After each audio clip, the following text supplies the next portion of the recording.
৪৩ বছর জেল খেটেছেন এক নারী। খুনের দায়ে তাকে এই শাস্তি ভোগ করতে হয়েছে।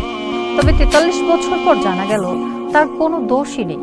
বিনা দোষেই ৪৩ বছর ধরে কারাগারে দুর্বিষহ জীবন কাটাচ্ছেন তিনি। সম্প্রতি আদালত তাকে মুক্তির নির্দেশ দিয়েছে। ঘটনাটি ঘটেছে যুক্তরাষ্ট্রের মিসৌরি অঙ্গরাজ্যে। বিনা দোষে জেল খাটা ওই নারীর নাম সান্ড্রা হেম। তার বয়স এখন ৬৩। কারামুক্ত হলে তিনিই হবেন বিনা দোষে সবচেয়ে বেশি দিন কারাগারে কাটানো কোনো নারী।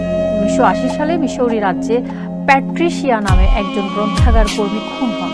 তদন্তে নেমে পুলিশ গ্রেপ্তার করেন সান্ড্রা হেমকে। সান্ড্রার বয়স তখন ২০। আদালতে তিনি নিজেই খুনের কথা স্বীকার করেছেন।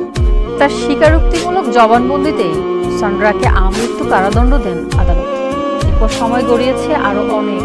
চলতি বছরের জানুয়ারিতে সান্ড্রা হেমের আইনজীবীরা আদালতে ১৪৭ পাতার নথি জমা দিয়ে দাবি করেন তাদের পক্ষে নির্দোষ। নথি পর্যালোচনা করে এবং ৩ দিনের শুনানির পরে বিচারক শুক্রবার রায় দেন সান্ড্রা নির্দোষ। ৩০ দিনের মধ্যে মুক্তি দিতে হবে তাকে। বিচারক বলেন ১৯৮০ সালে এক পেশে তদন্ত হয়েছিল, যার উপর ভিত্তি করে সান্ড্রাকে দোষী সাব্যস্ত করা হয়েছিল। আসলে মানসিক রোগী ছিলেন সান্ড্রা।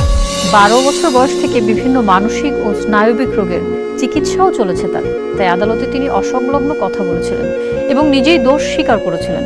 সান্ড্রার অসঙ্গতিপূর্ণ কথা শুনে পুলিশ ধরেই নেয় তিনিই দোষী।